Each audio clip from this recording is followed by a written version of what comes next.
Good evening, for Enterprise fans. Welcome to the Ink Puff race, featuring Soapbox Gamer versus Anonymous. Also, welcome to Anonymous, first time being restreamed, so welcome. I'm sure you'll enjoy it. I'm also joined here in the commentary booth by Deathlike, with Aaron Lure doing the restream and Zal doing the tracking. How you doing tonight, Deathlike? Doing well. Um, that's a usually kind of a tough one to start with, especially particularly if there was paired with a bard, but he is not appearing in the seed, so that is not typically has a lot of trouble like trying to ramp up quickly, was because she's dependent on having a really good summon ready. So and drop. So we'll see how that pans out in the seed. Yes, I think we are giving the racers a little bit of a gift here. I think there's a summon starting kit, so hopefully it'll give something nice for Rydia to use there. And again, Edward's not in the seed because Team 90 HP, just not a great start, and we're trying to be somewhat nice to the Pink Puffs, and we're on our way. With a flag set, which is going to see us go through the common spots in the Town of Monsters, Barren Throne, Cave Bahamut, Forging a Sword, and Burning Mist because, well, sorry, Rydia, we have to do something rude. We're starting with a hook and a Tella. Think about that. This is a little difficult with if depends on the bosses that show up. If Tella is the right answer for the bosses, great. You might be tempted to miss that if you really need the XP, because Rydia doesn't need too much XP to gain a few levels. Otherwise, she's just she's not gonna. Probably first to hope some loot is favorable first and foremost. Yes, it is wildish loot tier 7 max, so there could be some good stuff hiding here in the Watery Pass and other out-of-the-way locations. And if anything comes to difficult, I mean, the runaway strategy is always online with Tella and Exit. We do have free characters on, and we have, looks like a Pelham sitting here. Well, I mean, there's your backup if well, kind of nifty, but it's a gamble in itself. So if you like your less than 50-50 chances, Odin is your guy. But we fought a Leviathan. Yep, so I think we're covered at this point. We're just going to drown things in the seed. Yeah, still need to get a level 9 to even have a cast. So that isn't well, that seems a lot. It's not, but on the other hand, Leviathan 50 MP, that is a lot. So you might have to consider resting or using some ethers early on to keep Rydia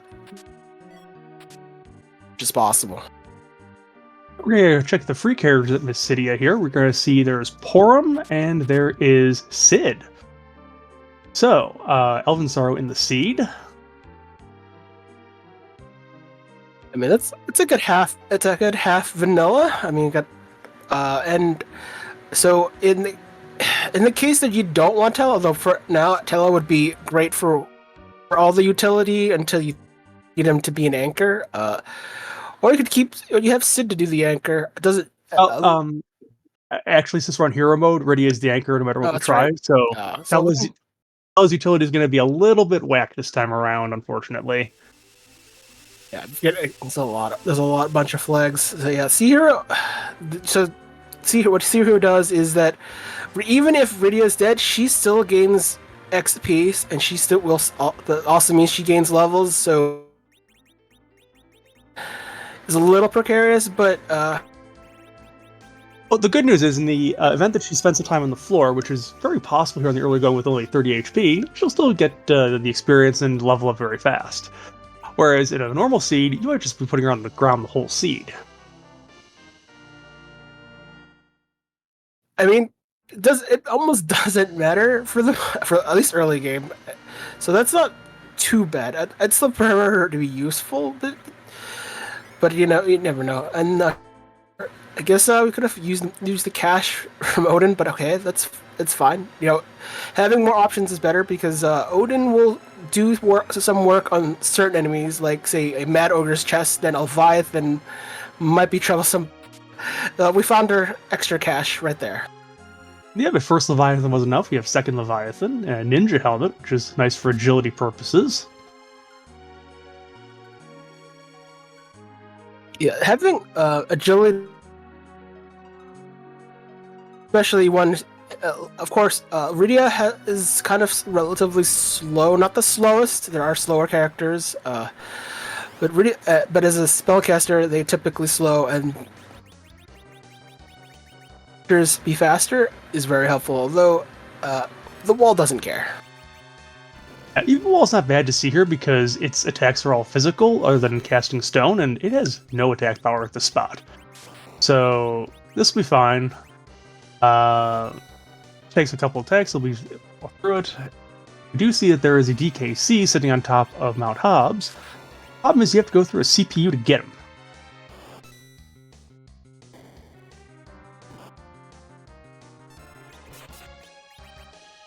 The decision making. Do I need extra white mage? I guess the answer is no. It's an interesting decision. DKC won't be online. Won't be online until you get to Mount Ordeals, which is probably Matella. You probably are already gonna do that. So I mean you're more. So that is more of a requirement at this point to head up to Mount Ordeals to make the most of it. One of the things. Oh, back sorry. later. Plumeria, we have a hook as a start.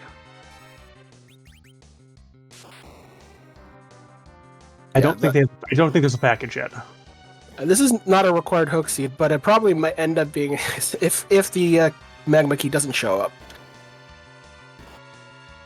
Well, it depends if the seed was cursed or not, or blessed.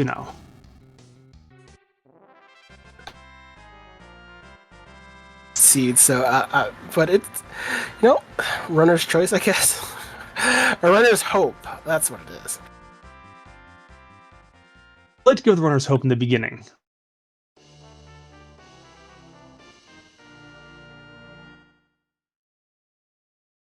And then maybe crush their dreams with the Mazza Alt Gauntlet. These gauntlets are very nice. So speaking of gauntlets. Nice. Actually, one of the fun things of Zeus Gauntlet is adult Rydia can equip it for reasons we don't understand. But if you wanted to, one thing about the flag set is we have the vanilla grown-up flag. So going to Mount Hobs for the randomized summon, which is a standard feature in Free Enterprise, would give you a random summon that doesn't include Leviathan. And I think that, and so going through Mount Hobs, trying to get that Ram Sundom, not in this seed, but it's a good thing if you especially have the radio start though. Can be, although half the time it tends to give one of the zonks, like imps or cockatrice or mages. Not always good. I'm a cockatrice fan. You that's free stone. It always works. I don't know exactly. I don't know what horseshoe you have there when you're playing these seeds. It doesn't seem to work for me. I don't have that kind of. I've had a seed way back where I think it was a age as a start as one of the Mount Hobbs spell.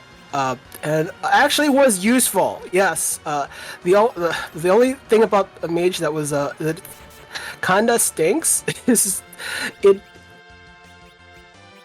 That's the trick of it. But it was actually useful because that was the highest damaging thing I could use for a bit. Always going to have to MacGyver these seeds and just find a way to get through. Anonymous is going to give us the first look at the Fabul defense and see what we have here attacking the castle.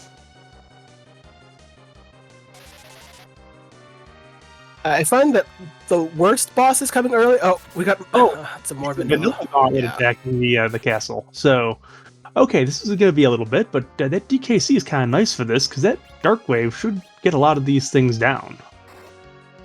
It's vanilla gauntlet spot. It's not vanilla gauntlet enemies as you. If you've done vanilla, you know it's trio, a set of trio monsters. But you'll see some familiar faces and some unfamiliar. Gauntlet pulls the monster encounters from the area boss spots like Fey March or Baron Castle. Are pulled from kind of the respective areas or difficulties that you would normally have encountered. Yeah, and since Fabul is very early in the game, it's not too challenging here to get this down. I mean, not a whole lot of experience, but we'll get through it, and hopefully the slow rages are getting burned are not going to come back to burn later, because give them the starting kit for the turtle should show up in a nasty spot. Saying that I'd really to CPU fight on Mount or Hobs. I want the character, but not in the state that he's in. I mean, right now it's proven a little bit useful for early game. But the thing of it is that his utility. And he's also gaining levels that you probably would have wanted elsewhere, like as a paladin. So it disappears in the ether, and when his utility, when you don't have like the black sword, is just really is utmost minimal. It's not like terrible, but it's like not like useful. So you're probably going to spend like kind of wasting a little bit of time trying to get him up and fight a boss in CPU who is time just by existing.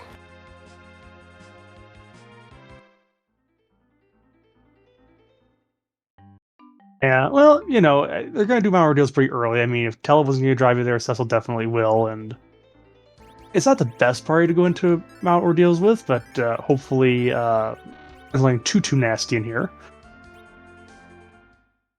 And right now, a sure red back spot would be very nasty to see, and so would Valid back spot. Hopefully neither of those are here. I mean, work if you do have a vet back attack Val. That would be a thing. That would be a thing. A lot of at least a lot of scary things can exist in a seed, and back attack is one of them.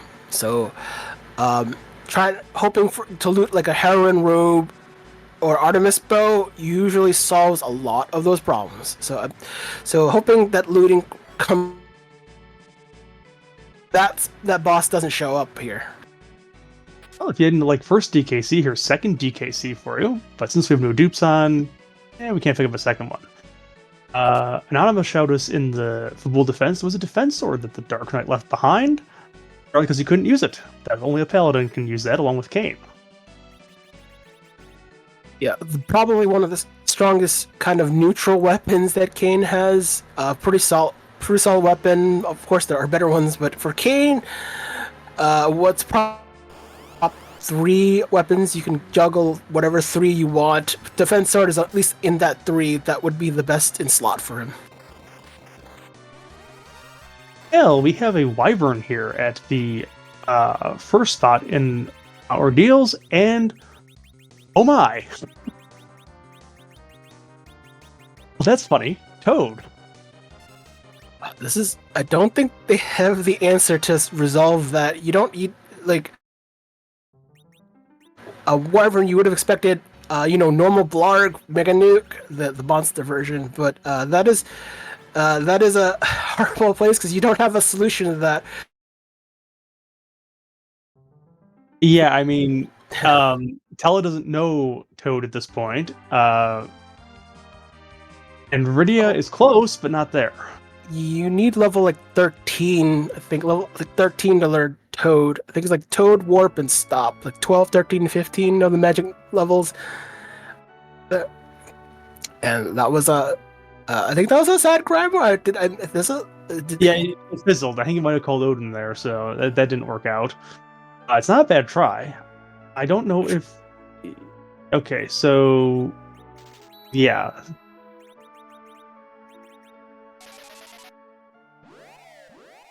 Yeah, this is one of the rare spots that Rydia at low level has Toad and Stop. Those are pretty strong spells for what they are. Not Stop not necessarily good for every boss that shows up, but the Toad is a very strong spell for various reasons. And solves don't usually respond to. We have a fairly free fight here at the start of Baron, and it's the wrong type of guards for this location, but guards like to swap duty every now and again, and these ones are going to get wasted by a DKC because they took the place of the other guards. Some guards have to show up somewhere, well, this is not actually. This is really not a good place to be. Do you have solutions for it? Probably want to gamble with the Grimoire at least again. You're not much you can do about this. And this is also a punchy spot. Being normally doesn't punch, because you go for it. If Leviathan comes off, it might be enough to get through here, but I'm not sure how much damage it's going to do at this point. Raw damage and just enough. Just enough. Okay. Bedward has the Earth Crystal for free, so boy, there was a lot of loot available right at the start if you checked your free item. And the Baron has Darkness, so you really want a jet here to the moon. It's open. That's super spicy. It would be fun yourself doing the moon early. Not probably. We've got a treasury to raid. Rune Spear, Mute Knife, White Spear, Tiara, Artemis Arrows, two Stardust Rods. Okay, well, our mages are online, that's for sure. That would be it's almost perfect treasury. Didn't have any. I don't think it had anything good loot for a white wizard, but that was pretty much treasury. Bahamut, okay, and a Bacchus wine. Okay, the free treasury I think wins the day here. Almost great. Could have used that just on Mount Ardeals, that ribbon. So it's like public treasury over already pretty lucrative treasury. I mean that is pretty rare, and especially tier max 7. So I think that's impressive. Yeah, well, Rydia is going to definitely blurg things in this seed. Some of the runners were calling for it in the race before the race, and it's like, yep, it showed up. I mean, eventually, you have a Rydia start. You will probably, especially with T Wildish, you're going to hit on the beta version of the randomizer. So I think Bahamut is a little lower than before. I'm trying to remember. Like Bahamut, it's easier to get the summons that we really want nowadays. At least if I'm not mistaken. Yes, I think Bahamut is a little bit easier to show up in the beta version of the flags that we're using tonight. So yeah, if you want, I mean, probably worth checking out the randomizer differences, the official versus the beta version, to see how much different it will be. I'm sure once the beta version with its changes finishes, whenever that is, because it will.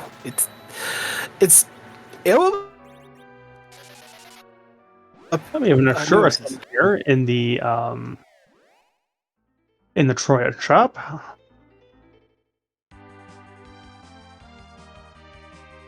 Anonymous is going to get the Earth Crystal and loot the free treasury.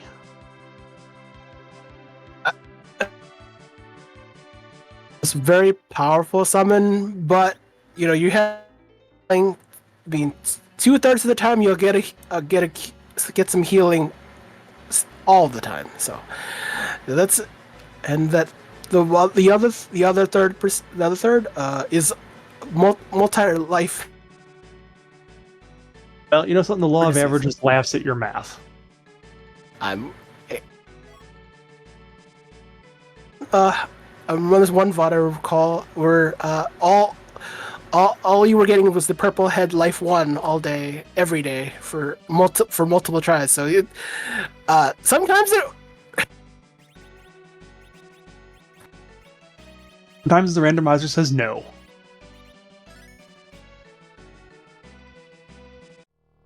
Could be worse, but it's. But I think with all right, we're gonna give another here to the Mount Ordeal's spot instead of diving this hook route because Tella and Cecil are not terribly useful without doing this.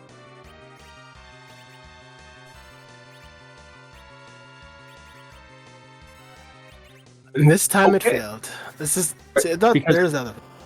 I think if one person is immune, then it doesn't work on all of them. Is that how that kind of works? I think. No, I think that just accuracy on Toad is 50%. And then there's the accuracy bonus from whatever the spell stat on the monster is. So, but yeah, that just happened to miss. That's that it doesn't work on.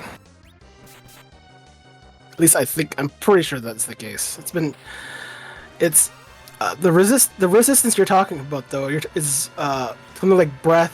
It applies multiple statuses, and see, I think Rydia probably has the ribbon and talent evasion to avoid that. So you kind of have the tools now that wasn't available before. Yeah. Okay. Meanwhile, we do have enough oomph, as it were, on the Bahamut to get through that. So Tella can deal with all of the toads. We have Plague sitting, meanwhile, in the back spot. So that's rude mainly because it's going to count very, very fast in this location. Well, if your anchor is fast, but since Rydia is the anchor, that's not a problem. But this is the bane of some runners, and Asuka, who runs the club, loves Plague, because this spot in particular, and yeah. Unfortunately, on Battle Speed 1, it's still fast anyways. Yeah. And Anonymous is unfortunately did not save beforehand, so Wyvern has to go again.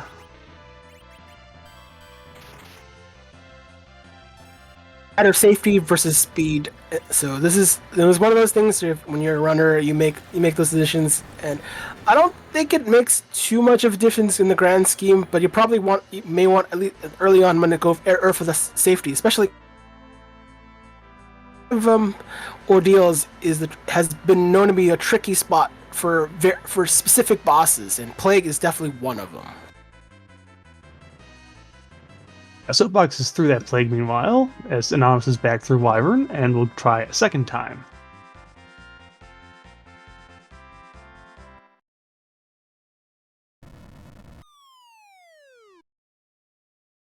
Maybe, at this point, you're hope. Now the trick here is, on hero mode, Rydia has to do this next fight alone. So, Stardust Rod's going to help, for sure, and so is the summons. I will make it a little bit of misery, and I think that'll be the Laughing Man. But I don't think. But there's always a chance that he won't. He won't make it horrible. Just slow. He'll slow. There aren't too many bosses in this spot that can make it worse. So, hey, and free armor. Oh no. This is fine. Yeah, I know. If this was a higher magic evade spot, this would be a problem potentially because Al can It's a high magic defense. I think it will get through here. Yeah, it's well, I mean, this some stats based on the bosses that is at that spot, and DKC has no magic defense, so Val essentially has no magic defense, despite beneficial stats, but not at this spot. So Cecil is now online, level 1, but online. Bella is also online, and knows rocks that he can't cast yet because doesn't have enough MP for it. At least you could probably buy Soma Drops if they show up. Apples, on the other hand, which would make Rydia nice and survivable, not available in this seed because for the opportunity to live through Big Bang and all really nasty spells. I can't buy them, but you can find them in boxes if they happen to be around. We did find a golden one in the treasury. So we can give Rydia a little bit of help there. Even though she's going to grow up at some point this seed, she still needs help in terms of the HP department. Yeah, worth. Ott has the same HP MP curve, so making her grow up doesn't actually help in that at all. It just changes what spells, because she loses the ability to cure you. Even though that's not a major loss, but it's just worth pointing out. You mean the back spot, Aeronor? Yes, one of them eluded the back spot.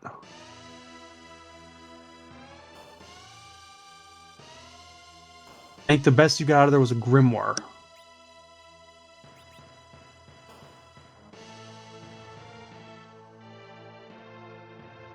I think when you're at this point of the seed, probably maybe worth trying to avoid doing the hook route at all possible. So it might be worth doing vanilla magma key. That Earth Crystal is calling if you want to try maybe getting a Fu in the seed, or maybe who else is a good character in here? Maybe Rosa.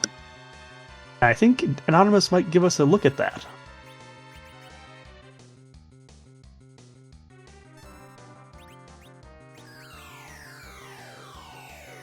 And I think, if I remember the flags correctly, it's K main and K moon. So we do have stuff on the moon, but the summon spots, but not spots that we'll get a key item for. So it's kind of an interesting seed setup when you reread the objectives and what you have to do to get them. Yes, I will point out that in theory we have things on the moon that are useful. That may not be true because it seems to be whenever I run the moon early, it doesn't have value. When I don't, it does. That's the way things seem to go sometimes.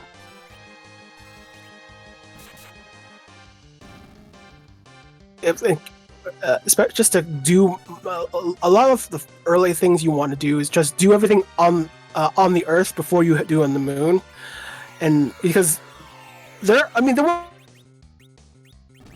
it's a lot of your progression, but you have normally and especially in this seed, your underground gates usually gates progressions before going to it is a pretty good chance that Moon will not gate anything anything serious. At least, if worst comes to worst, it'll probably be like the adamant on the Moon or something. Well, it could be that, but I mean, it could also gate a lot. I mean, all it really takes is one thing that causes a chain on Earth. But it won't require underground access. I don't think.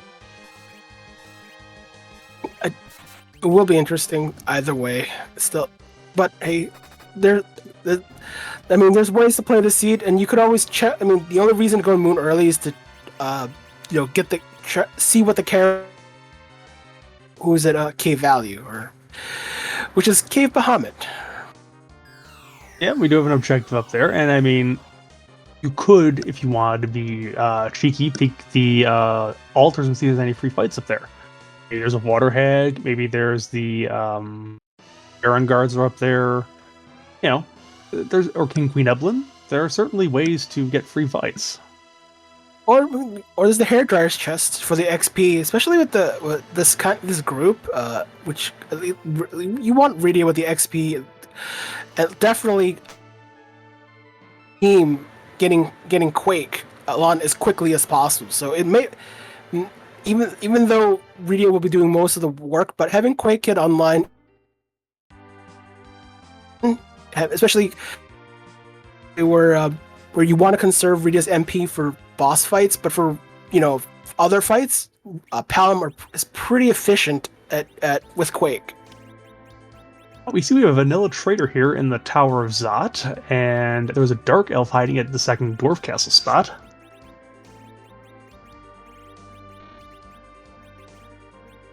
And we have a Foo. It might be bye-bye for Palom, depending on what Anonymous thinks of that. I'm not sure if Sid is still in the party, but you eat Sid first, or you eat Tella, or both. You don't. Yeah, Sid is probably going to go down here. Sorry, Elvin, and then Tella is going to leave as well. And the Soapbox will be right behind and going to this tower, which who knows Nuke already and Quake. So Old man says, "Get off my lawn." I mean, it's right now. The siege should be able to be. It's very manageable. You've got. I mean, Fu does all. When Fu is online, at least with the spells that you want on him, then he pretty much don't have to worry about too many other things. So, like if Palom doesn't learn Nuke, that's fine too. You already have your source of Nuke. Rydia already has her summons, so for the most part, mostly done. It's in terms of having the firepower needed to complete the siege. You probably want a better sword for Cecil, but other than that, you're pretty good to go. Yeah. Meanwhile, Plumeria is in the chat there, suggesting, without mentioning it, the money grind because you have a Fu with weak online. You could have done it with Tella anyways, but Fu can do it too. It's an interesting choice to make if you want. I mean, we have darkness available. Certain things to do, but you already have the firepower. Do you really want to do a D machine grind with this party? I don't think. It feels like a. I mean, I know it wouldn't be my choice to do that, but different things for different people. I mean, I don't. It is an option. Grinding. Yeah. The thing to remember about Fu, and at least in standard free enterprise, is that we had to nerf Fu because he's super powerful. If you let him with all his power unlocked, and there goes a Heron robe. That's fun. Yeah, you need to fight a boss so he can lock 3 spells from a spell list. So that is probably the most important thing to gain from that. Yep, and occasionally you'll get Fu in a vanilla sea where he just starts with all the power and all the spells, but this time around it's like in the standard play. I mean, the question is, when does he get his good stuff? Sometimes that nuke is the very last spell on with Quake, and sometimes it's super, super early. If it's super early, the overworld just basically goes poof.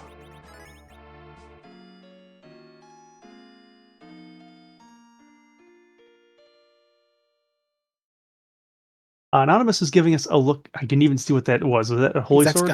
It's a holy sword. Worth it already, and probably at this point, like that's enough power because Cecil and Fu will carry. Rydia, if you need extra firepower, provides it. Palom will provide power. That's at this point, you're just pretty much ready for the hook route, which is what Anonymous has decided. And I don't. I think the party is ready here, and you didn't mention Hourglasses and Syra's in the shop here in the underground Elfland route, so that's nice. I think we sold a white spear, so maybe that means Kane is not long for this party. maybe prefers to eat at this point. What was at this like? I mean, at this point, I'm sorry. You don't need him. You're right. You don't. I was gonna say you're gonna eat him for a Rosa probably somewhere down the line. I would have kept the Porum. I mean, that's like, you found the Cecil. You don't even like Kane is like it's an excess. You might as well have a Porum because you trying to do white mage duties.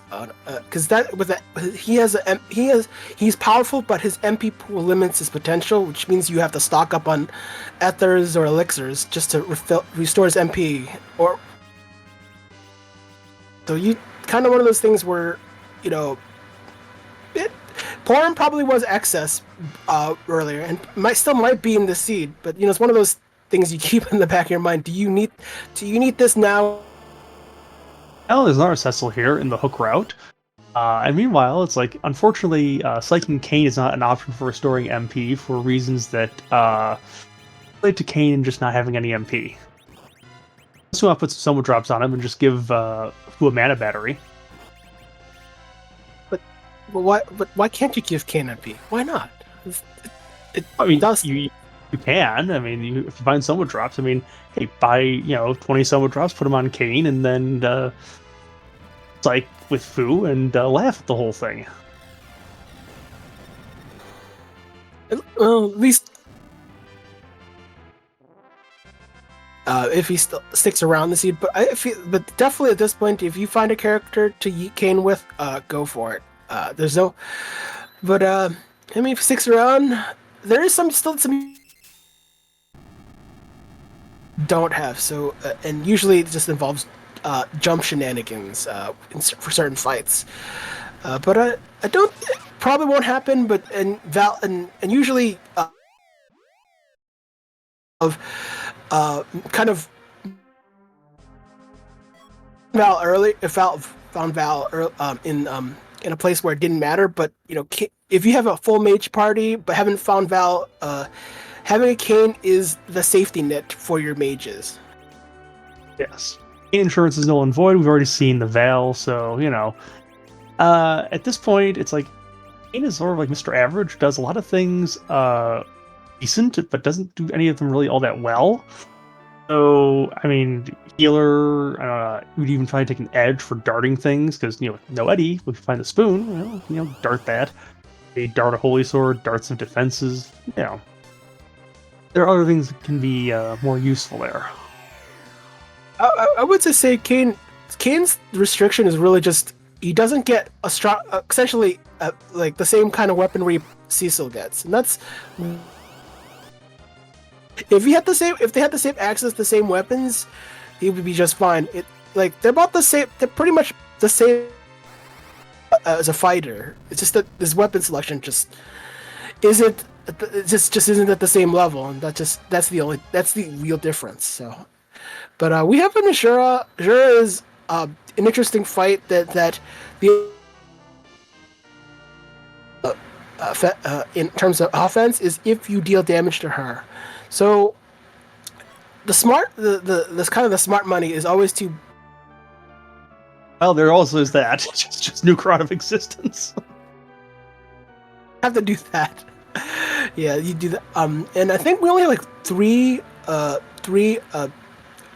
moon bosses that we haven't found yet. So this could be interesting, especially. On this Lunar Sparkle here, we've got Pale Dim. So this is Doot. We might actually hear it because we've got Cecil around. Or we might just make some dragon soup. Please don't microwave the dragon in the microwave. It makes a terrible smell. I don't know how you would convince the dragon to get into the microwave unless it's already down. I don't know. I don't think the dragon's gonna like that. But Kane with, although I think I see a dragon whip being whipped out, as it were. And although I don't know if the Animus found Heron Robe. I think she probably did. Did that? Yeah, I think Anonymous did find a heroin robe in I think it was Ablin Castle, right? if Porm was still around, although I'm not sure if the Foo has has Berserk, but that would kind of make the fight go quickly with Radiant with the Dragon Whip or Kane with the Dragoon Spear. But not having that, I don't think it's going to slow this team down too much, except for Dim, which is the song of the people. Speaking of songs, the Doot Party is over because Pale Dim is defeated.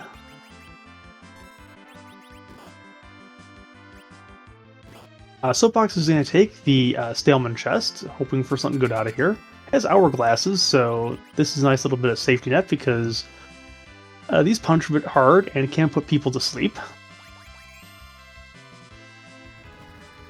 Veblen and the are very pit valuable. Undefeated. Anonymous falls down the pit, and will give us a peek that we have a Dr. Luge sitting here in a vanilla spot. I think he's trying to get Soapbox trying to get a weapon for Cecil. Unfortunately, found Hanzo's steel. Not quite what was looking for.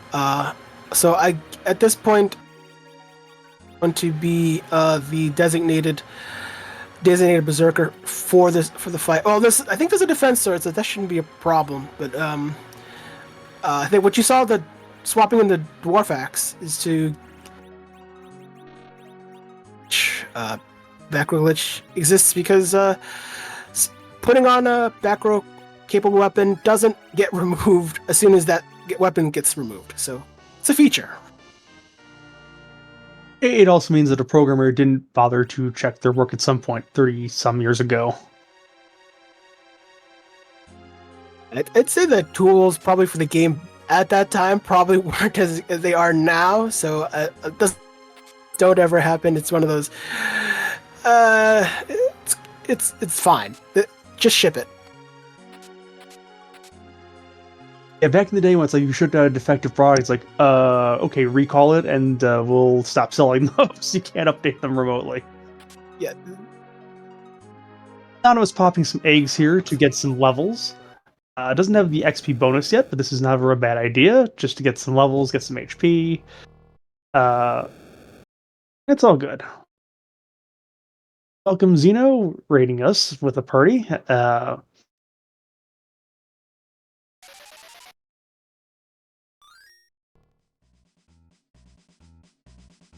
I mean, the levels should certainly help, especially, I think, if you're going to do the since your objective is to defeat both King, Queen, Evelyn spots in the Fey March, it is a benefit to just get the levels now, do Fey. Yeah, the thing about the King spot, especially in Fey March, is it punches very hard. So if a punched boss, like let's say Antlion, for example, that's going to be nasty without a whole bunch of levels or some blinks, which, again, that would be a good place for Porum to be, because you'd have an extra blink caster. EKC is also pretty nasty there. We've already seen him, but that's also nasty to see there. Evil is nasty to see there. Some of the nastier choices we have seen. But we're going to get a look very quickly at what is going to be on the Throne of the Fey March. Check the freebie first. It's a sand ruby. Ogo is still out there, yes.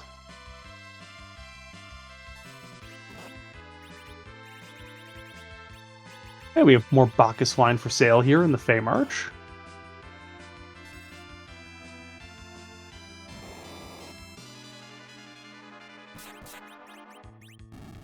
Looking for in terms of items, like I don't like. I mean,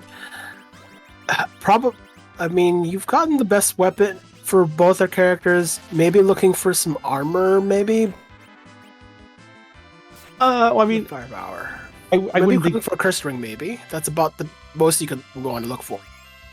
Maybe a rune ring, maybe a cursed ring. I can't really see a cursed ring being helpful with what Rydia has, but Yang is good. That's we have a Cecil to get rid of that quickly, and the Antlion chose the nicer spot to be at with the Shura spot. Won't hit quite as hard there, but Anonymous is going to say not right now. They'll exit out. Probably good. They probably not didn't feel like enough levels for the bosses at. I think both spots are manageable, but it would take more time and a little bit more grinding. Maybe at least trying to get enough levels to guarantee the dwarf, doing dwarf, because there has been times where dwarf can produce some wipes. Particularly the Calbrena spot, the first dwarf boss spot. So that's you because you want a little bit of some bosses at that spot can be really nasty. It should be free though. There's a Bahamut sitting here at the first spot, so no damage going out there unless the party doesn't get the damage out in time. But it's not got a whole lot of HP here. It should be fine. I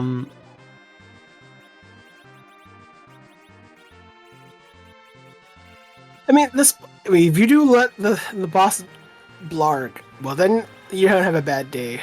This spot spell power, so it's free until you don't actually have enough damage, and it's good enough. When you have nuke, pretty much any boss is gonna have a bad time. There's a few exceptions, but this is pretty free, at least.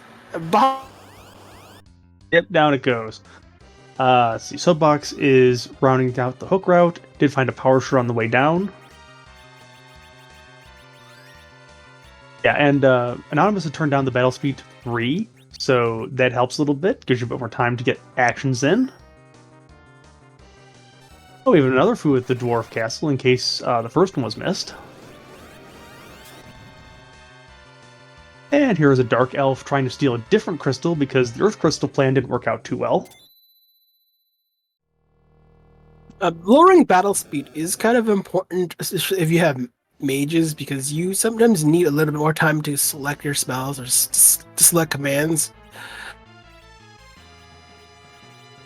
A little bit of buffering before it goes off. And battle speed 1 is, I think, the default in free enterprise, but 3 is the default for the normal games.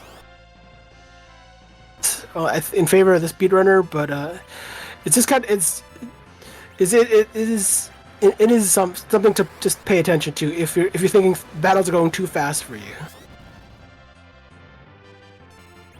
All right, Anonymous is through the Dwarf Castle bosses, so the Hand of Fate is going to steal the crystal.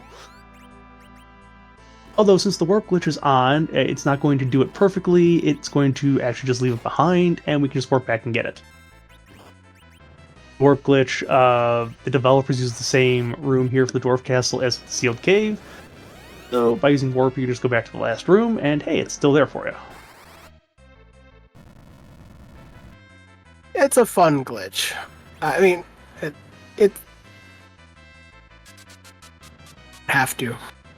Ooh, it's a twin harp. Will they take that or will they not take that?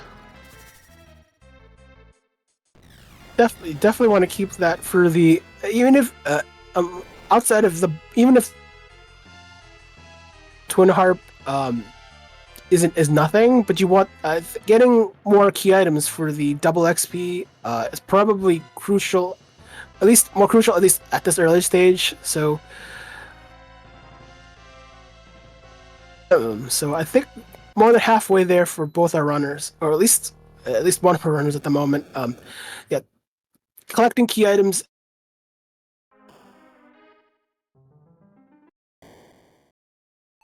And that Luca only gave us a vanilla Luca key, which is unfortunately of no use other than the item count, because the warp glitch means we don't need to go see that boss. There's no boss hunts down there to find.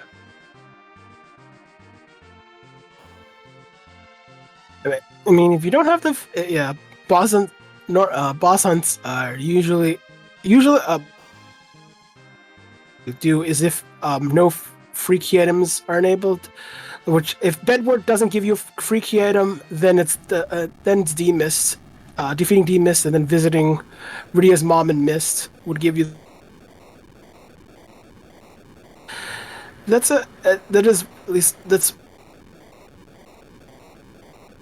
worry about.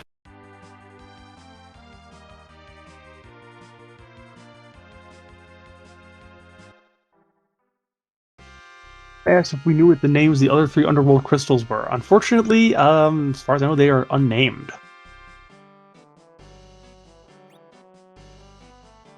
I mean, I'm surprised they didn't bother doing any of it, but there's 5 crystals as far as you cared about, 2 that you could actually access. So it's just 1 darkness. Yeah, I mean, in the vanilla game, you have the water crystal for a minute, but now you actually really have control of the game. I mean, based on the theme, I think it's like you probably go with darkness crystal, light crystal, maybe something like lava crystal, maybe beard crystal.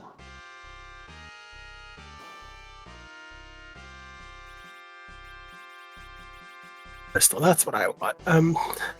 So doing keyless tower is not a bad thing. I usually like gambling for that because I don't know. There just have been some, at least for me, I decided to fade it.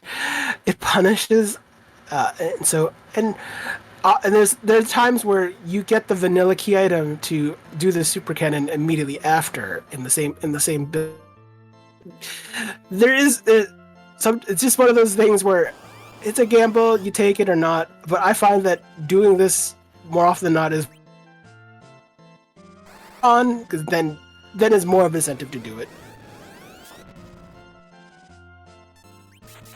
It is a rat tail, which, given the hook, we can check that out.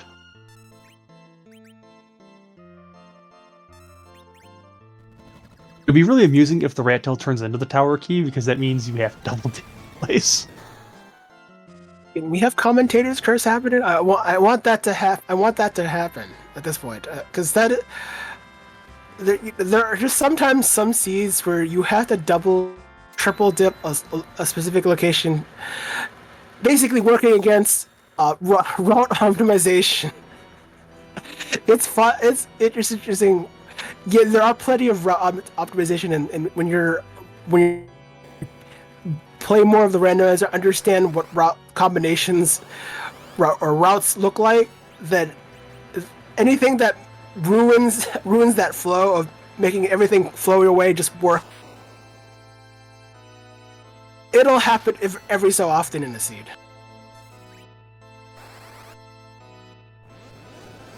Those are the seeds that we talk about and make memes of.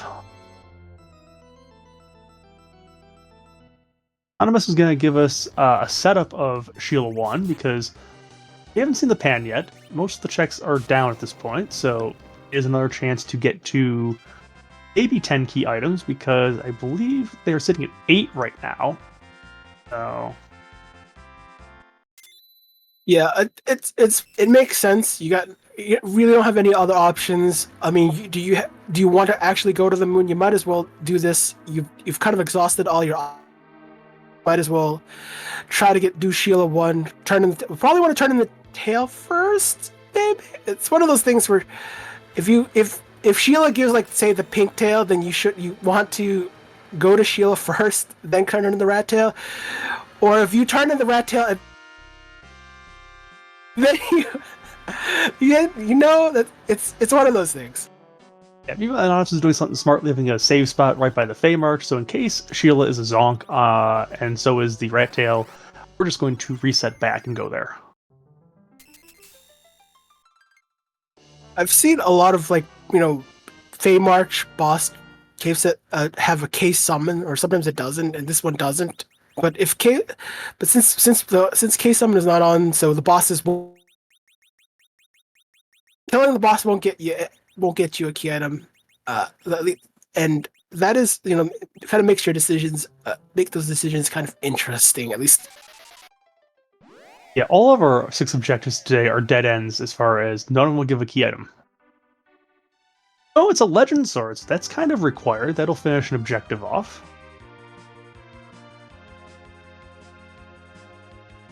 Probably will. It might not be worth it at all. You definitely will turn it in, but the item you're gonna get is, since Sea Hero is on, it's always Yeah, but we've already gotten startup routes in the treasury. This would be a great boon, but at this point, getting her another weapon doesn't move the needle for the siege. Yeah, let's see. Sheila 1, does she have the goods? Not really, no. Well, point. You could probably do the smithing later. It doesn't really make a difference. Do it now, do it later. But although the only other reason to do it is for the shop, so I guess we would take a peek at the tier 6 weapons and items will be available at the shop, which is can be really potentially strong, especially in the seed like this. Yep, and it'd be kind of funny if there's a Bahamut summon orb sitting there because we already kind of found it, but you never know how the shop's going to roll. I think you just want more like a quick ARP. Well, and Anonymous didn't find the Bahamut in the free treasury, so we'll buy it here. Yeah, it's other times when you pick up the earth crystal, especially if it's a Bedward earth crystal, then the treasury is. I think at the time, Anonymous, I think delayed doing Bedward, didn't do the treasury, so it's one of those things. If you did it earlier, you reap the rewards, and not doing it, making Anonymous pay for it. It's decisions you make will benefit you, or sometimes it does benefit you. So you never know when that might be, but it's the timing of things does make a difference. Yeah, although that early foo did kind of mitigate the not having Bahamut there for the last roughly 30 minutes or so compared to Soapbox. Soapbox is going to take on this Yang first, as we see a Mist Whip was from Anonymous in the Forge location. Friday Man goes ouch. That is one objective down for Soapbox Gamer. And first and 56 minutes in, they'll start going quickly now, though. Just a Neth or two, so, we knew there wasn't going to be a key item here, but something a little bit more useful there.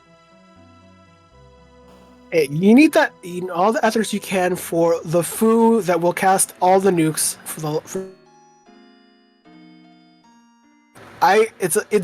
that's a value run.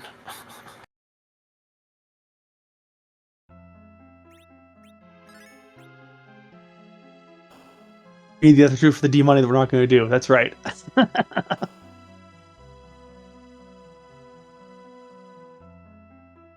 Remember, we're trying to hoard all the elixirs, cure 3s, ether 2s till the last moment, right? No, we're going to hoard them and not use them. That's the way it goes. That of course. Everybody has 99 of those things when they fight the final boss in Final Fantasy. You know that. No, just hoard all the items that inventory buff shows up. So by sticking on Antlion now, it does punch a little bit in the spot, not as hard as if it was in the other spot down here. But we're still going to blink the important people to make sure that they don't go down. One strategy here is, again, if you have Cecil covering everybody else on low strength or low HP, then blink him and Antlion can get ready to get hit off. Counter makes it a little bit tricky because it will go off if you try physical attacks. You have to give a non-parry command to Cecil in order to cover to. Other things that will prevent covering from working, but as long as you do an action that isn't parry, for the most part, you're fine.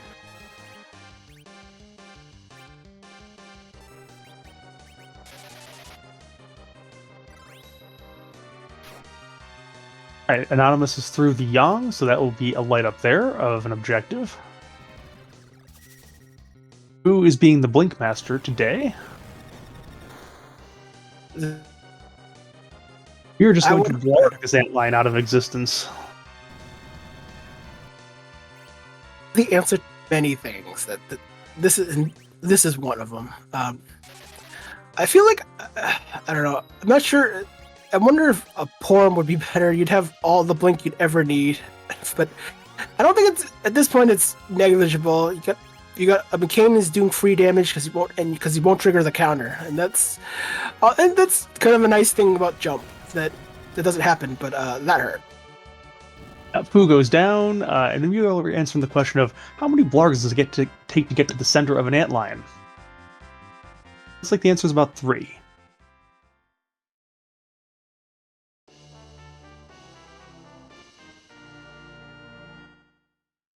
That's another objective for Soapbox, and Ribbon. We've already got one of those. I can't say no to a second one. So, and if we run into a comedy man somewhere along the way, we've not seen him yet. Would be useful for that part of one of many things that you do want, at least for protection for that particular fight. I mean, the other one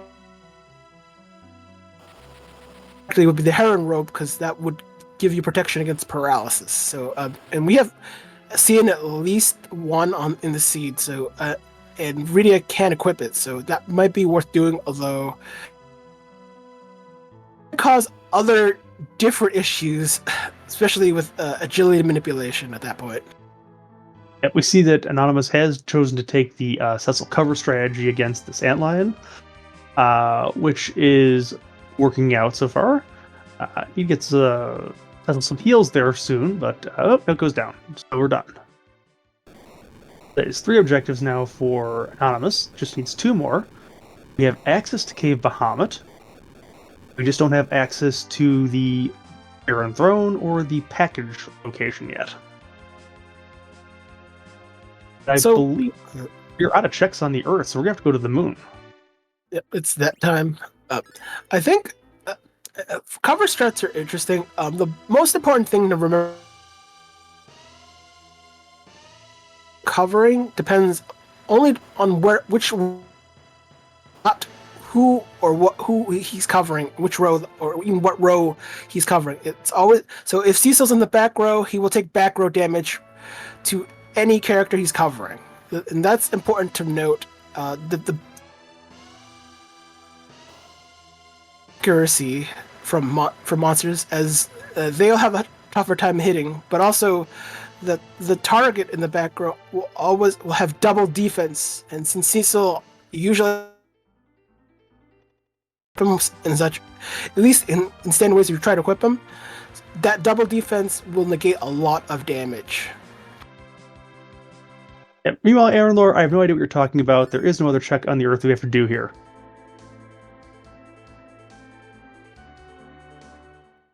Oh, you're talking about the one where some singing happens or some tunes are played. It's something something involving a bard. Yes, luckily Edward does not give us a sample of his singing voice. He just gives us a nice little tune on the harp. And it looks like Soapbox is going to do that, while Anonymous is going to go up to the moon, gambling that the one check left on Earth will not be the one that leads to everything. I mean, it's a decision. Like, if you think that what some runners would think is considered out of the way, for it, but I don't. It requires a chain to happen too. Well, the one thing about this logic, though, is the Twin Harp can't gate more than one of the items we need, either the package or the Baron Key. Oh, if Baron Key could actually do it, though. If Baron has the package, never mind. Wasn't thinking far ahead about that one. Yep, Harp into Baron Key into package. It would be the ideal thing for Soap.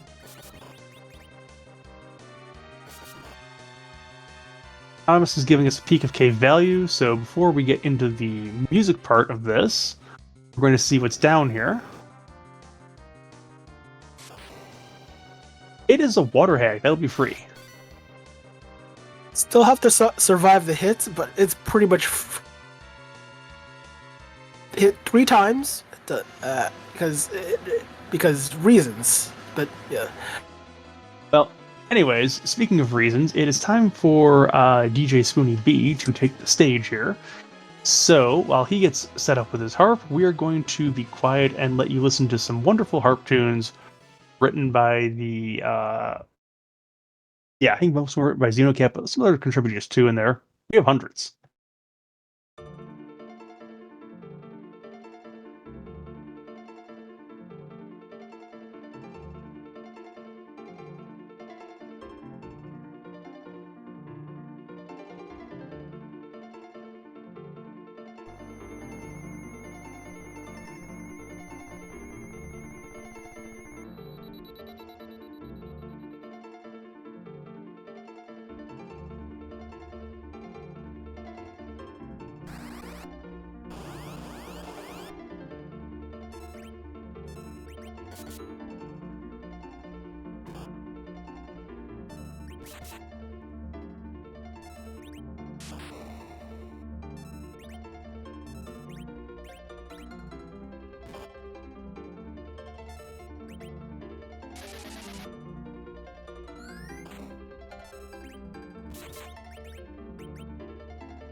All right, so that was a bomb at the Twin Harp location. Let's see, is there value behind here? No, there is not. Just a Hanzo steel that no one can use yet.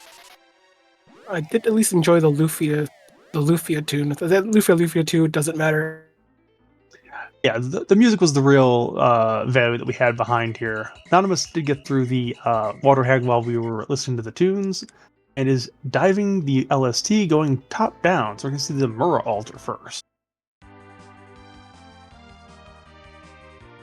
Is going to be the way to go at this point, especially. Well, at least to get the items, you need Baron Key and whatever is the package. So it's so you just kind of there's 5 spots in the LST for bosses to have. Well, 5 spots to do because reasons. So there'll probably be incentive to kind of move towards our altar, which is it's nice.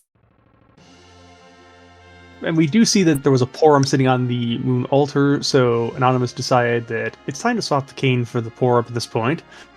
An Own down here being a little bit rude. It's taken down Rydia, but that's kind of okay because she's going to get the experience anyways. We're going to lit 3 this Odin into quads, and down it goes.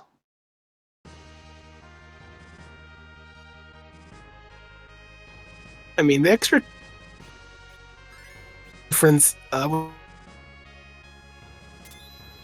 great, but I feel like just trying to make sure that she's doing the healing and Fu isn't is the ideal.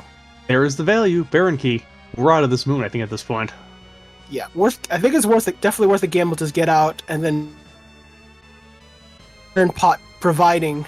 But oh, that's the we're not even doing we're doing 5 objectives out of the 6 possible. So yeah, we're definitely going to Baron. Now the question is, will there be time spent on the Baron throne boss to try and get that pass, or do you just go for the throne and then have to walk it back out in the event that you're both pretty close either which way, but there is a fairly long walk, and sometimes walking in reverse is hard because you don't usually do it, and the brain's like, wait, what? It would probably worth a gamble. I mean, you don't get the pass, but if you do, you might get something worthwhile in return. I'm not sure, although the party's set in terms of equipment. It would be worth a gamble because otherwise.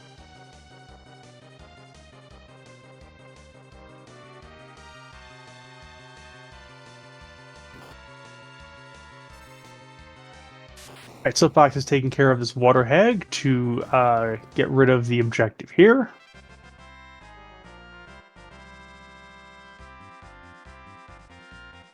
And speaking of objectives missed here, that fading of Keyless Tower is coming in large here because that is what led to the Forge. Soapbox has not done that one. That's his fade check. Whereas Anonymous chose to fade the Cave Magnus, and Cave Magnus is a good fade, and unfortunately, fading the Keyless is not at this seed around. Our Lunar Sparkle, I think this has to be Ogopogo. Yep, here we go. This is fine. Cecil's just gonna do all the work, and if you're not sure, you can quake actually, it. Tesla's going to go down here because of them of health. We didn't really heal up after that last fight, so we're going to lose the Porum and the Cecil. Almost lose the Fu. I'm wondering if using a virus would have helped out here. You didn't need that much more damage to defeat Ogo at the spot. The thing is, if that virus doesn't, then you lose Fu too. Because the Blaze counter would have taken him out. That is true. It's one of those times where when Ogo to be mostly...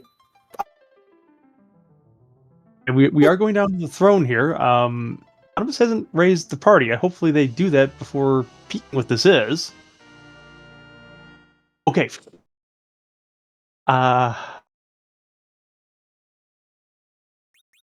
This is what we're resorting to. It's fine. This is fine. Yeah, but occasionally it's like, everyone's done this where it's like you forget, it's like, oh yeah, half my party is dead and I peaked a boss.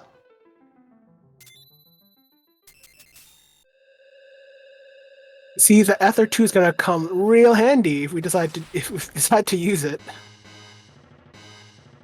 Well, don't know here. We are. And who is it? Drumroll, please. Mega Sisters. Hey, this is not as free as it looks, because at this... Well, actually, no, hold on. It's not free. Not free at all. Yeah, cover strats don't help you with their magic, and it's pretty nasty with the magic down at this spot, unfortunately. So that Delta attack is going to take down the weaker characters if it lands. It's going to take down pretty much anybody, it looks like, at that rate. But Bahamut is going to come around and save the day. With split HP, yeah, these three are one shot. So that is go mode now for Anonymous. Has 5 objectives down. We'll get the crystal. Another Bahamut roll, just in case you didn't get the first 2. This lead provides. Get summon at spot where you fight summon spot. Yeah, that's great. Good times. Yep, so crystal in hand, Anonymous will be going back to the moon. Has to walk down the long way because we did not find where the pass was. I think at this point it has to be sitting on the moon somewhere, which is always fun when the pass lands there. So I think there's a pretty good chance on. You can probably do Cecil and Fu to just run that fight that way, but feels like it needs a few more levels to be a little more to kind of survive Big Bang. Well, we do have sirens in the Evelyn shops. I mean, Anonymous has 10 key items. Could just go down to the Evelyn shop, buy a bunch, and crack some eggs. Not a very long grind, and you can go back to the underground, but it's going to take some. Or you could just take a treasure chest, blarg it, or you still have a foo if you don't blarg it. I mean, you got plenty of options. You don't even have to get sirens. You just take a trap chest or two and probably go on your merry way on your way to the LST to the save point. If we had vanilla boxes on, I would say that's a good plan. But as it is, you don't necessarily know which ones are going to be on the way or what they're going to be. So, there is a Dragon Whips. I mean, those are fine if you have Bimmy and Bimmy or Bimmy and Jimmy, but there's other ones that'll be a little bit ruder, take a little bit longer. I would prefer taking sirens, even doing gold dragons over boxes at this point. How much time is saved? It depends on how good of a backwards walker you are. If you're not, then it's just about as long or longer than taking the boss when you're this powerful.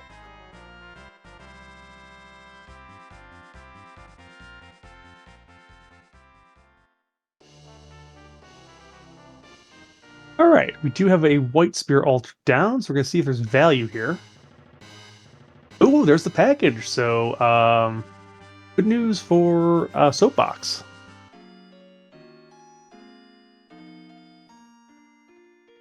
Although I think Soapbox probably still behind because doesn't have the passive well. I mean, if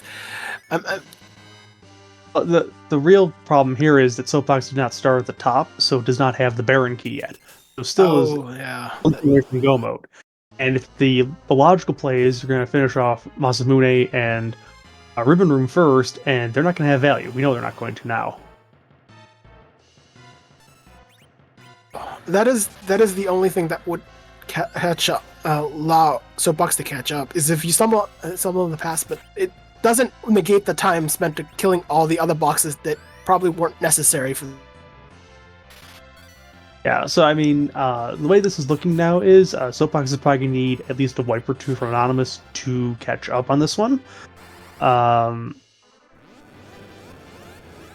that's a bit of rando gonna rando. It's like they each made a fate on Earth, and it's a difference of one made the right one didn't make the right one. Yeah, it's one of those things where if you fade something early, it usually doesn't bite you. Fade something mid to late game, it usually does. It's one of those. It's usually the difference, and that's not. Of course, it's not for all seeds, but the majority of seeds played or that have been played or will be. It kind of works out that way. It's just interesting, and I don't. There's no. We don't have any tents or cabins for Form, so I guess this is what we're resorting to. Yep. I mean, if you're going to take the bosses to, or possibly maybe some gold dragons, yeah, you're going to have to do that. But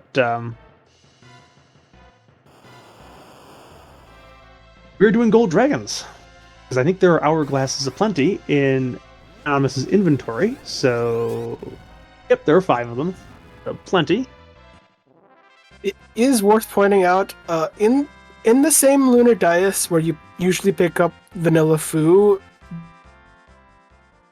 right? Especially the right side the left side is HP healing, the right side is MP healing. So that would be but then although you have the lunar, you have the big whale, and you could have just slept in it. So there's 2 options of healing for coming down. So that would have been something would be worth. We're trying to catch up for time, so it doesn't matter. We do see that Bahamut was used to take out the dragons, which a little less efficient because you don't get the chance then to use the life glitch on one of them to boost your experience to 180,000 from 120. But we have plenty of sirens, we have plenty of hourglasses, this should be fine. There was a pink tail and a pan, by the way, behind that ribbon altar. That's a check there for something. And there's no adamant armors on, so that pink tail will be a tier 8 chance, but unless it's a crystal sword or maybe an Avenger, probably not worth it. Yeah, no, pink tail would be nice on the circumstances, but I think the focus on Rydia and the adamant armors are just blatantly overpowered. So it's one of those things that those are kind of seed breakers, or make the seed kind of become incredibly quick and smooth when you have adamant armors. So, which is why they're turned off in this particular flag set, because we don't want that. Anonymous does use the life glitch trick here to get that 180 off. We are up to Fatal on the Rydia, so I mean, we're getting close to, I guess this is sorry, maybe it was Palom. Getting close to the point where Duke will be on the Black Mages, and we can just do, if we really want to, flex strats instead of having Cecil do anything here. Yeah, Cecil's only job is simply to be the healer, the potion user, because that's you always want insurance. All right, and we see that soapboxes through the Masamune altar, which is totally free with the guards there. Dragoon Spear, not the value you wanted to see there.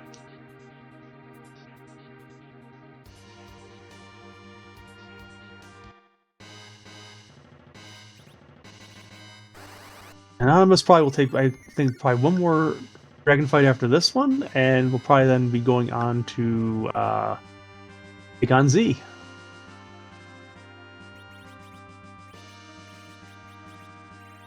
Of course, we'll at least find out what's in the crystal altar. Not that it's required, and so it. But hey, you got when you're kind of spot. So you know something, I want to see comedy at this point because this is gonna be the last chance we have to see him on this seed. Oh, some ha ha ha. There. But hey, we're gonna see something that looks the same because what? Dueling gold dragons. You'll love to see it. I guess while we're waiting, we could worth checking out the Discord. There are other clubs other than the Pink Pub, but if you want to, inquire about what the Pink Puff Club's all about, go visit the Discord and say hi.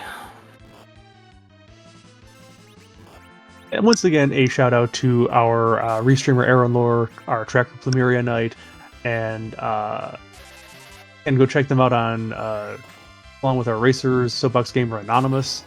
Always a fun time. It looks like Anonymous is done with the grinding and will be going on to get it on with our resident butt.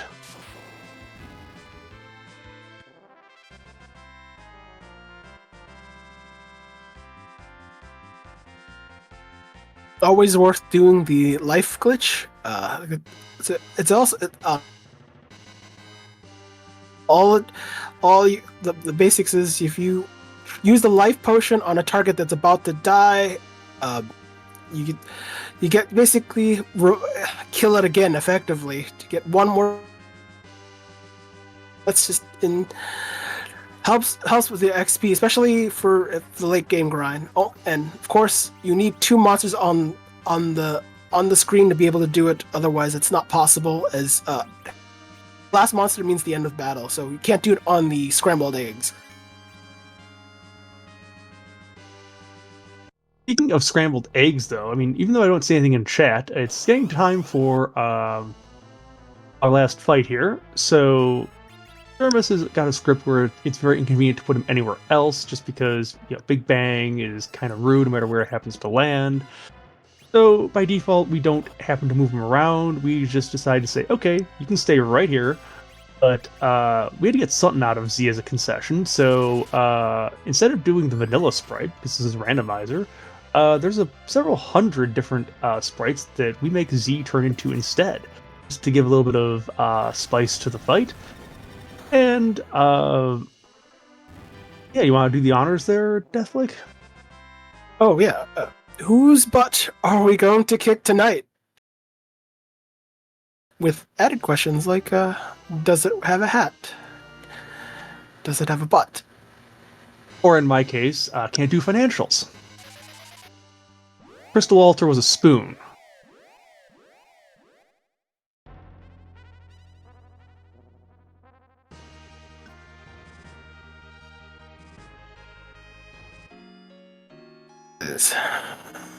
But there are some sprites that will ask you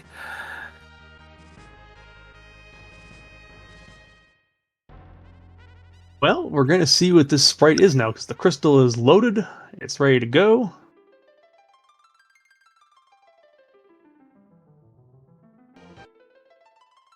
Just for the sake of the fight, you do not need use any character to use the item to.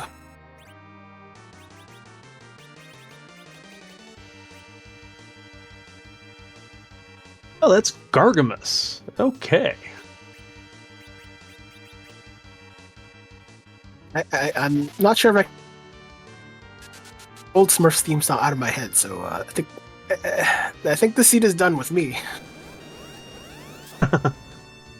Alright, we get a slow cast on Z. Not as effective as putting out a Silk Web if hadn't been found, it looks like. Does get a counter nuke though. Will nerf that first Big Bang though, which is fine. We're going to reflect another slow on, trying to get the agility of Z down a little bit. Twice as effective as a slow cast, so it's worth pointing out. Yeah, that Z gave a pretty quick shake, so probably a wise idea to try getting him a little bit slowed down.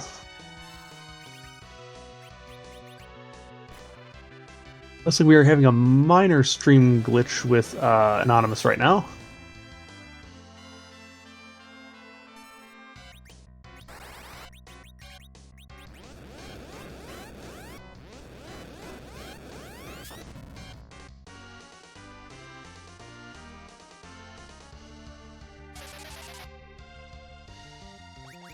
Reflected nukes going off here. As Soapbox will get the Baron key from that Odin and will have go mode.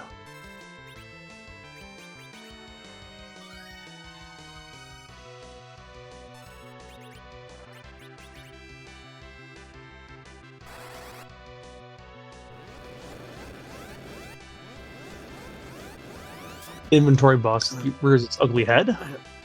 Yeah, it's one of the. It just reminds you, if you don't need all the things, dump them. And it's probably you don't even need the money anymore, especially at this late in the game.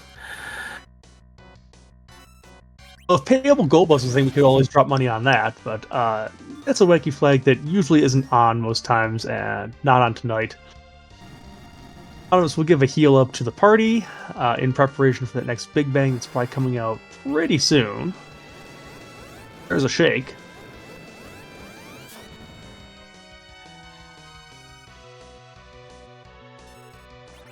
The point of reflex strats for this fight is to avoid triggering the HP refill as but using the limits of storage, you can't have as. Oh, that's how we do the math. And we lost 3 people in the party. All right. So, who is going to heal up? And then, oh, sorry, using life 2. Cecil's going to use a Star Veil. And we're going to get the nukes going again. It's kind of the interesting risk of whoever using the Star Veil, because it makes it easier to. In Anonymous's case, but having the character with the least HP to take it won't get the healing as well from the Cure 4 that's being bound times earlier. So it's one of those things. There's another shake here on Z, so this has got to get done pretty soon. And unfortunately, that's a funny way to get the MP back on Foo's part there. Bounced a Lilith off of Cecil, and it took it from Z, but ooh, this Big Bang is unnerfed. This is not going to be good. Ooh, that's a wipe. I think not having any MP, especially with Fu being the primary caster, is just problematic. You'd almost want to siphon magic off of Cecil as the guy. Well, in that case, one of the problems there was the Fu didn't have the MP because it used life 2. And that's because I think Anonymous was pretty low on life pots. Yeah, probably could have gotten away with using a life one on a Porum and then or something like that. Or just, it's one of those things where you especially with a MP with a limited, there's a lot to do. Kind of a little, yeah. You did a full revive, but a character that wouldn't have made a difference a full revive on.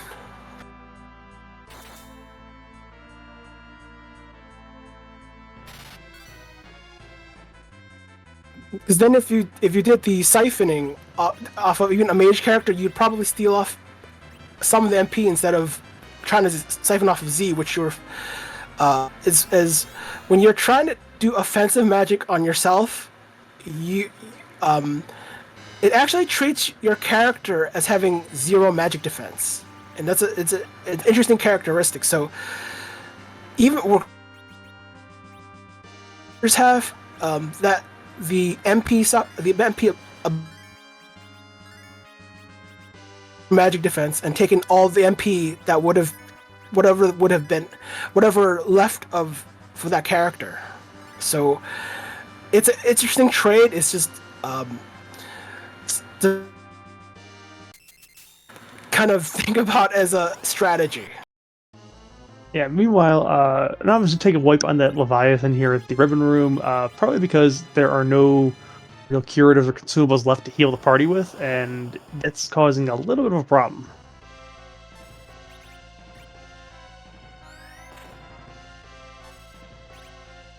I would consider Ether ones a luxury sometimes in a seed where you is to a degree. I mean, well, mostly just foo. You always want or outside of battle just in case, especially for the next boss fight. Yeah, they do have hourglasses, Plumerius. I mean, yes, if Anonymous does take the Maza altar on the way down, that would be a thing, but I don't know if that's going to happen just because you have to walk down there to get there first, and then if it turns out it's something that's not free, then yeah. Soapbox did finish the basement thrones. That is now the 4th objective, and just has to burn the Village of Mist. And fun thing about that is you don't have to do the resulting boss fight, but you're technically locked out of Kaipo until you complete. Oh well. Yeah. Soapbox is also going to say no to this Baron throne, which at this point I'm going to guess probably has to be. Well, it doesn't have to be, but it's probably Z because that would just be funny.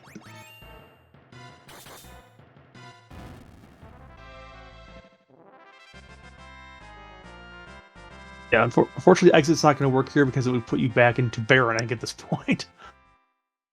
You can't exit in any part of the Baron passageway. You just can't. It's just reasons. That's why Baron's super protected from all invasions, allegedly.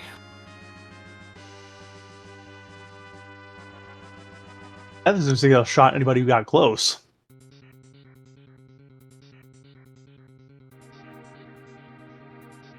Alright, now Anonymous is going to go down and give it another try.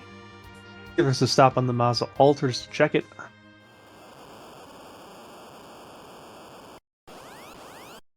Yes, and they will get good news because this is free and has lots of experience potential. The life glitch.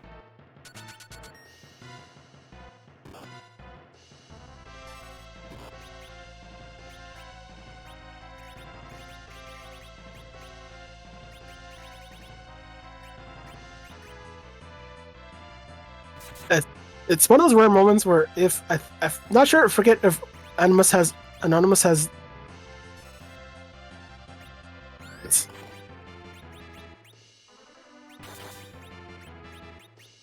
regardless of the outcome.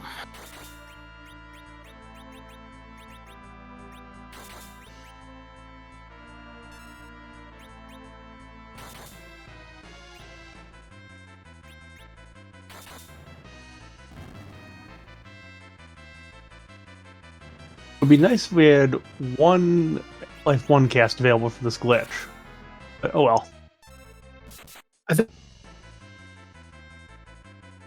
here. I think that's the issue here.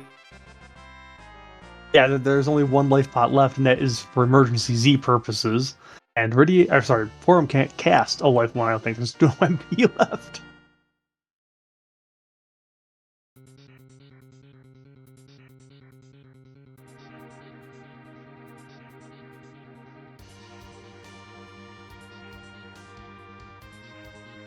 Okay, not gonna save for the fight. Okay, probably didn't find it. Well, yeah, I mean, to a certain extent, it kind of makes sense there. So,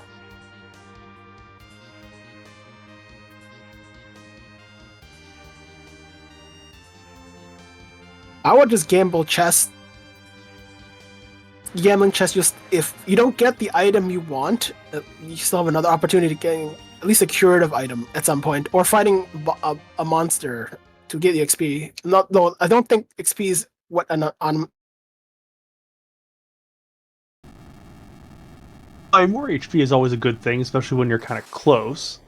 I kind of wonder what Rydia's agility is sitting at, because it didn't seem like a very good first fight in terms of agility there. I mean, he should be in the low 20s at this point, which is not ideal. Yeah, it's one of those risks when you're getting the levels for a mage that their agility isn't where you want it to be. I think it's usually okay. It is also often a source of things to do. Which is why you want like agility manipulating equipment, like a dragon whip or a crystal ring. Unfortunately, all those make Rydia faster for the most part. So I mean, if you get her to 28, which is the next threshold up, that would be helpful there, because at 28 it gets a little bit easier. Cursing is the only thing that can take her down. String at any point. Oh, okay. So if she's at 27 agility, that I think is the worst agility possible for Z. So at that point, put a ninja hat on her, get her over 28, and then that makes things a lot easier. Another attempt given here at Gargamus, and we're going to see if Anonymous can get through with a little bit of extra power from the White Stake in here. Aruk on Palom, not ideal. Goes down. Oh, Porum, sorry. They're twins. They look a lot alike. but I like Porum. I already know. I already love Quake Kid, but I like. Alright, that's time. That's fine. That life might have been a little bit early, because if this Big Bang comes out before, it's going to be a bit wasted.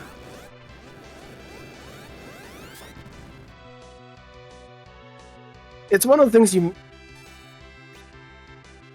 can do the life, though you won't get the offense in, but at least you'll like not have to worry about other things that come with it. Yeah, unfortunately, did not get it out before the Big Bang's now going to life 2 for him.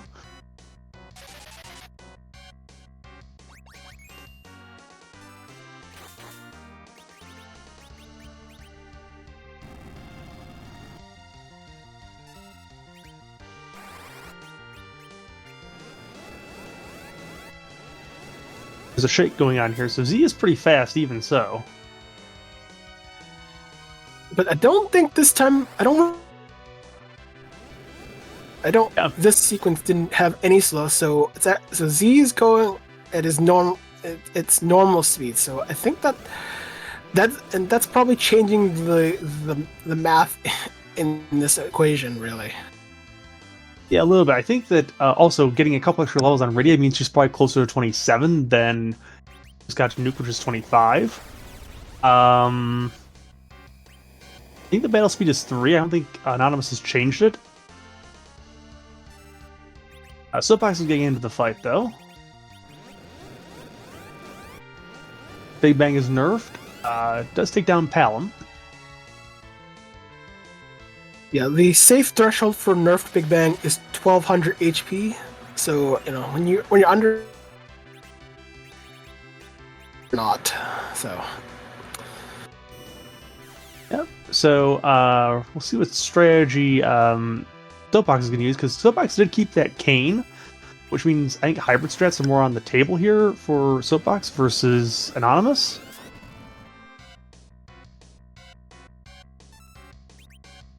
They would be on table, especially with the level. They have probably the same levels. It's just Black Hole nerfed the Star Veil, so that means that Fu got nuked by his own team. Friendly fire is not fun. it happens more often than you think. Yeah, that's one of those things where knowing the script and where you are in it can help out, because a lot of people who practice it will realize where the black hole is about to come out and then make sure they aren't nuking or whiting or anything like that before it comes out. But it takes effort, and I know I've certainly nuked my own characters enough doing that.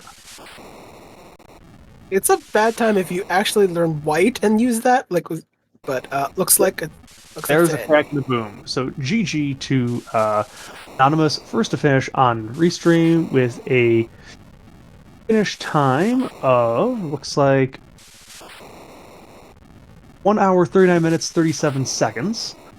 And first on stream, fourth overall. Our first place finisher was Lord Goober at 127.13.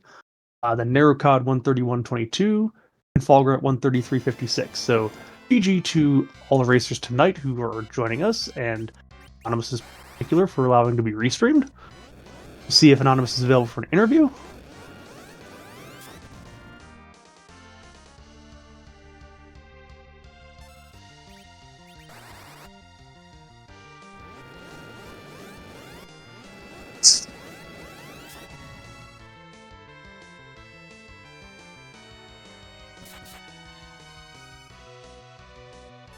Soapbox is continuing to get through this Gargamus.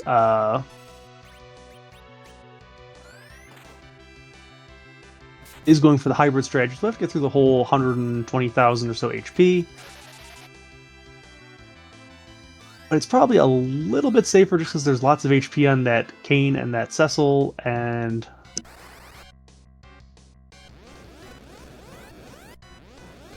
the food do the healing.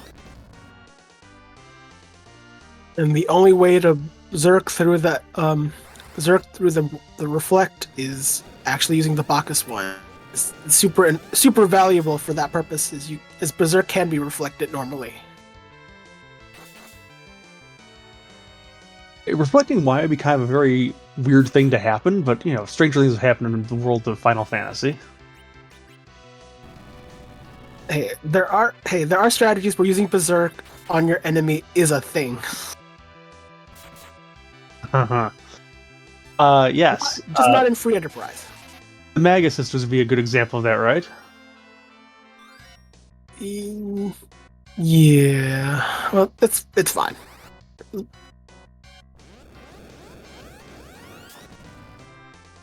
All right.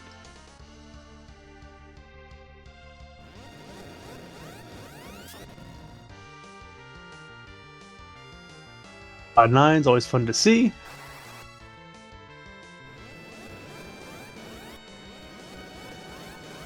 Very low roll in that nuke from Z there on the Palom. It's my understanding that reflected nukes, though particularly from Z, are typically lower rolls. The RNG is. It's an interesting thing. May the dice be ever in your favor. It's rigged. It's rigged if you're Z. Well, with reflected nukes, it's funny.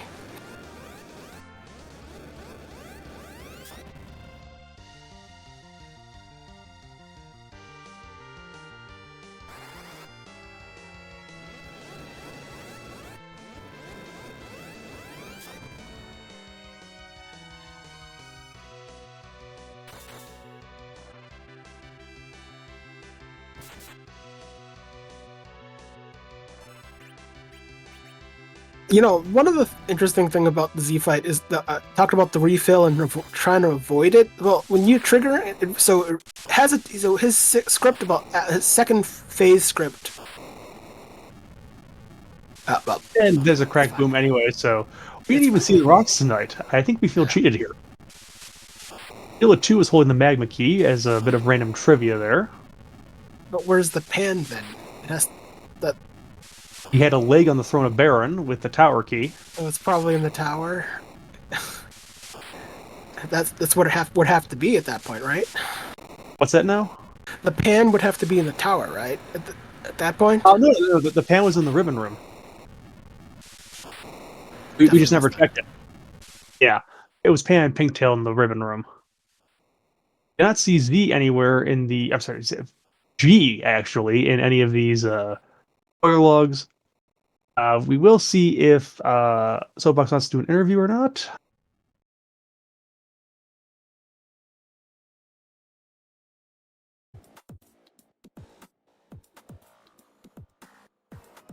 GG to Soapbox, finishing in 5th place, 1 hour, 43 minutes, 37 seconds.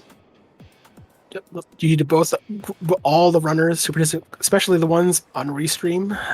But this seed can be tricky, just based on what we've seen. You certain spots, and in some. It's never that simple.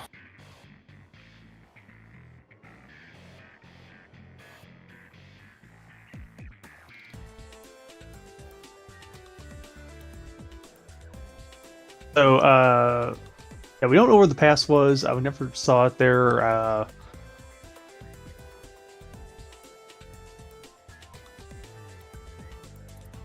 Kind of working backwards. I think the only thing we had left to check was the tower key. So, I mean, I think it has to be at the cannon room. Probably. Yeah, sometimes the pass is never where you want it to be, so it is what it is. Just because we put a pass in the seed doesn't mean it's going to actually be used. Of course, occasionally someone could just roll a seed with P none and there is no pass, so haha. That's true. Yeah, but the pass, although we have it on the tracker, is not actually is in the key item table if you add the flag to it. So it's an interesting non-key item, but still key to making things easier sometimes for runners. Just a little update, we will be hearing from Soapbox in a minute, so please stick around and we will get you the interview with Soapbox in just a moment. There are no more official restreamed races tonight, Cuddy, but there might be someone in the Discord who's running a stream on the side, and we'll see if we have anybody to visit after we're done here.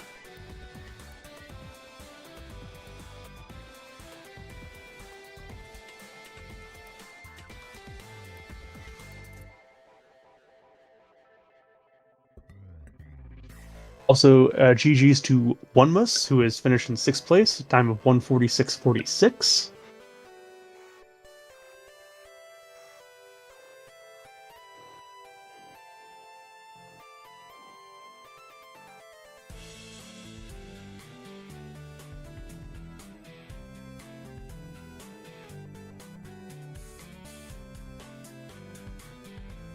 And with a ding in the ear, it looks like we are joined by Soapbox Gamer, GG.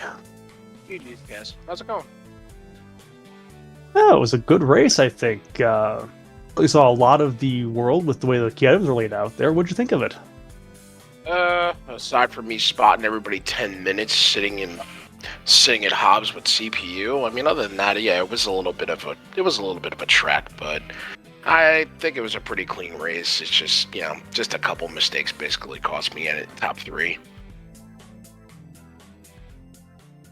I mean, that Cecil CPU is an interesting choice. I mean, you can come back later, but, then Cecil's behind in levels. With that food there, it's like Kevin Quake would have made that CPU a lot faster, or the Stardust Rods and the free treasury, which open from the start, but neither you nor Anonymous, the other restreamer on stream tonight, expected it until about 20-30 minutes into the seed.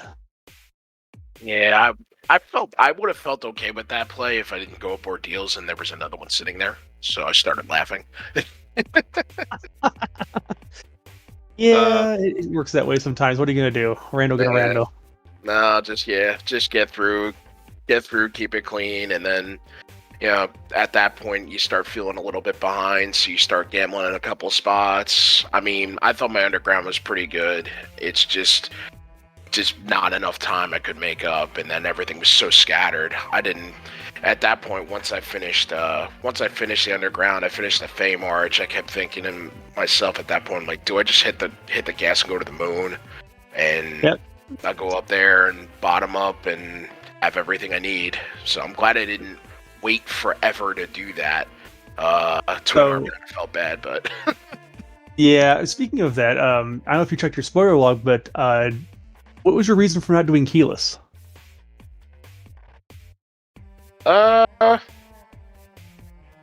Keyless was more. I was gonna do it if I didn't. I was gonna do it if I didn't like what I got from anywhere else, and I just ended up staying on the overworld an extra 10 minutes, and I was just like, all right, I'm gonna attempt to go to the moon and just not go back down, and that was the only reason why I didn't do it. I'm guessing that's where the other half of Forge was. Behind a rat tail, yes, that was the other half of the forge. Yeah, that. Yeah, so That that was the big difference between you and Anonymous. Anonymous did the keyless tower and faded Magnus. You did Magnus and faded the keyless, and unfortunately, wrong fade done always seems to happen that way.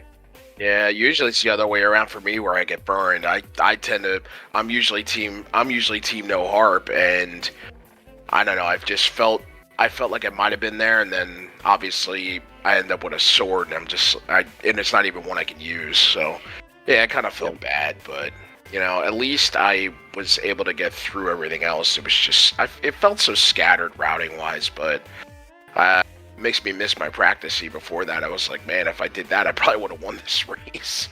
But it's gonna happen. I mean, we got people in this group anyway.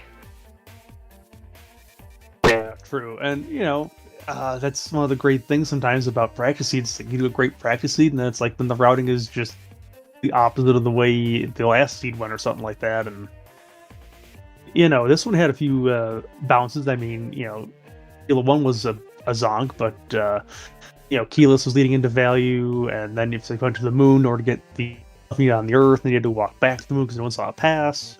A lot of bouncing. That's the only thing that was the only thing I kind of felt bad about. I figured if I went to the moon, maybe I'd have a pass and didn't have to come back, but to have to run through Baron, to have to, go blow up Village Mist, to go back up to the moon, to walk through a second time, it's just you're eating 10 minutes at that point again, and yeah, you kind of feel these seeds are usually about 90 minutes exactly if you want to, kind of finish or win or things like that. And, you just make decisions and you hope it works out. Unfortunately, it just didn't today. That was still a great race. I mean, again, it looked like it was going pretty well. It's just that, rando go rando. It's just, what are you going to do with those? Yeah, honestly, that's the one thing I actually feel good about. It's now it's okay. It's one mistake here or one mistake there. Everything else the execution was mostly clean, which you kind of always feel good about, regardless of where your time is. So, again, if I'm still under 2 hours, and I'm happy if I'm under 2. I'm extremely happy if I'm under 90. So it's just one of those things where it's just, all right, let's tweak some routing maybe here or there and see what we can work out in the next race. Yeah, totally fair. Deathlight, do you have any questions to ask?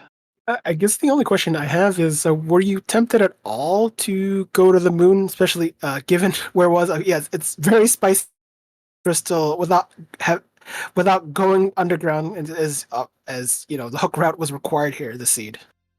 I actually started thinking about it probably in the first, as soon as I grabbed it, but I was thinking, let's not get hasty. You still have to go underground. You could probably get, I have enough of a party if I get things going. You could do the Fey March in one trip. I started heavily considering once I did the Fey March, and after I went just to kind of cheekily check Sheila 1, I figured it was a closer flight at that point to go to the moon, so I was like, all right, let's go to the moon. Yeah, fair enough. essentially full clearing of the moon due to some of the other choices you made. So it was I mean, the move was fully required. So outside of cave value, obviously. Oh yeah, and I actually felt better about the move when all of a sudden it's like you start looking at what's up there and what you had already encountered, and you're just happy with the fact that it's something you can manage and be like, okay, I can work through this and try to get my head together as you're going through the whole LST. Maybe you get something, maybe you spike something that can speed it up. By that point, you'll have enough levels anyway. I think I was roughly around 7, 8 key items by that point. So hopefully you get through a couple, start picking up the levels you need, and then it kind of scheduled out. Once I finished the LST, I was one step away from nuke on 3 characters, and then you feel a little bit better about yourself.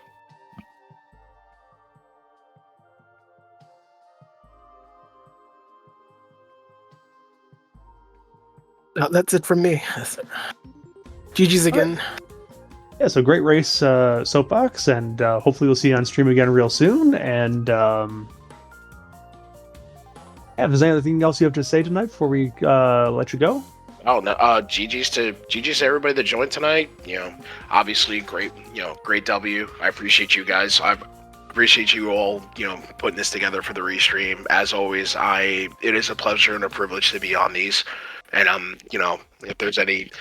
I always love doing these things. It's a good time. Plus, now I got a couple I can watch back and be like, okay, let's go over it, and you kind of feel good about it. So, I really appreciate always being on here. It's a pleasure, and as always, great job by you guys putting this together, tracking, commentating. It's a lot of work, and it's always appreciated. All right, well, GG again. Have a great night. Thanks, you too as well. Take care, everybody. All right, so we are going to be visiting Tallgrant when we're done here in just a moment. Do want to shout out Gretham, finished in 7th place, 1 hour 50 minutes 48 seconds, and Blues Eclipse, 1 hour 53 minutes 9 seconds. GG to them and to all of our racers tonight. We have some upcoming races later on in the week. I believe the next one up on the list is the Mom Spaghetti Club going on Saturday at 3 o'clock p.m. Eastern. That can be a fun, quick, chaotic race, or it can be a little bit more of a slog. It depends on what the chef is feeling like, so feel free to come by and give us a watch for that. We are going to send you over to Tallgrant, who is streaming right now. Also runs for Enterprise, and so again, on behalf of Aaronlore, our restreamer, Primary Night, our tracker, thanks again for helping put on the show. There wouldn't be a show without all the people in the background. And thank you again, Deathlight, for joining me in the commentary booth. Always a fun time to chat with you. And my name is Garen, and thanks for joining us. Have a good night.